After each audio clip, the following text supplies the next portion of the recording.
Future city తొక్క city ఎవరికి కావాలి నీ ఫ్యూచర్ సిటీ నాకు అర్థం కాదు. నువ్వు పెంచినావు హైదరాబాద్ను, ఎవరు చేసిన హైదరాబాద్ సిటీ ఇంత వైబ్రాంట్ సిటీ ఎక్కడికి వచ్చింది? ఓ 400 సంవత్సరాల చరిత్రతోని దీనికంతా ఒకటి ఒకటి ఒకటి ఒకటి బ్రోది జరిగి ఆటోమేటిక్గా పెద్ద సిటీ అయింది. అట్లా అన్నీ కావు, అందరికి కావు. ఎన్ని రాష్ట్రాలకు ఉన్నాయండి? బెంగాల్ కలకత్తా ఉంది, మహారాష్ట్రకి ముంబై ఉంది, మనకు హైదరాబాద్ ఉంది, కర్ణాటకకు బెంగళూరు ఉంది, తమిళనాడుకు మద్రాసు ఉంది, ఢిల్లీ కోర్స్ ఢిల్లీ. వేరే రాష్ట్రాలకు లేవు కదా, 28 రాష్ట్రాలకు ఉండయి. సో ఇంత మహానగరం నిర్మితమైంది. ఈ నగరం యొక్క భవిష్యత్తును దృష్టిలో పెట్టుకొని పెట్టిందే ఫార్మా సిటీ.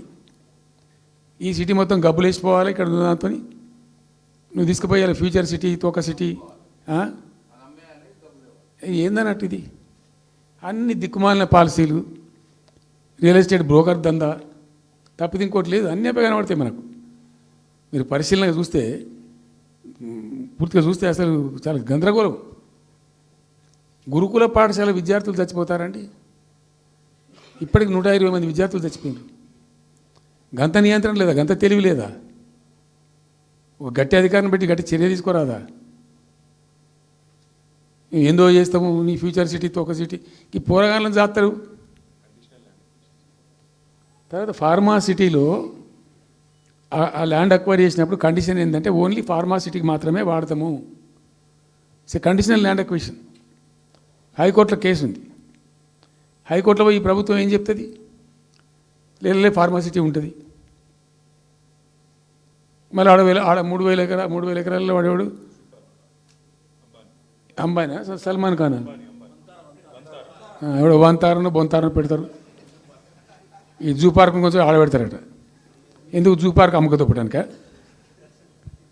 ఏం జరుగుతుంది ఈ రాష్ట్రంలో అసలు? మేము ఇటువంటి చిల్లర పనులు చేయలేదే మేము ఉన్నప్పుడు, ఇంత దుర్మార్గమైన కార్యక్రమాలు చేయలేదే. ఇది ఎక్కడ దిక్కుమాలిన దందా? ఏం జరుగుతుంది అసలు? ఏం చేయదలుచుకున్నారు ఈ రాష్ట్రాన్ని? ఇదేం పోతున్నా? సో ఇట్లా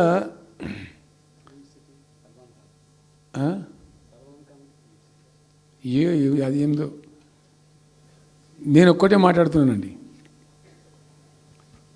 బిజినెస్ మీట్ పెడతాం, ఎంఓయూలు చేసుకుంటాం, ఏ ప్రభుత్వం చేయాల్సిందే. అడ్డగోలు జమాబందీ దానికి లెక్కలేని కథ అంటే ఏందన్నట్టు.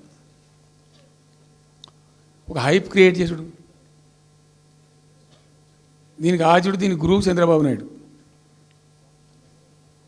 ఇప్పుడు చంద్రబాబు నాయుడు చెప్పిన లెక్కల బిజినెస్ వచ్చేది ఉంటే, ఎంఓయూలు సక్సెస్ అయ్యేది ఉంటే, ఆంధ్రప్రదేశ్లో ఈ పాటికి 20 లక్షల కోట్లు వచ్చి ఉండాలి.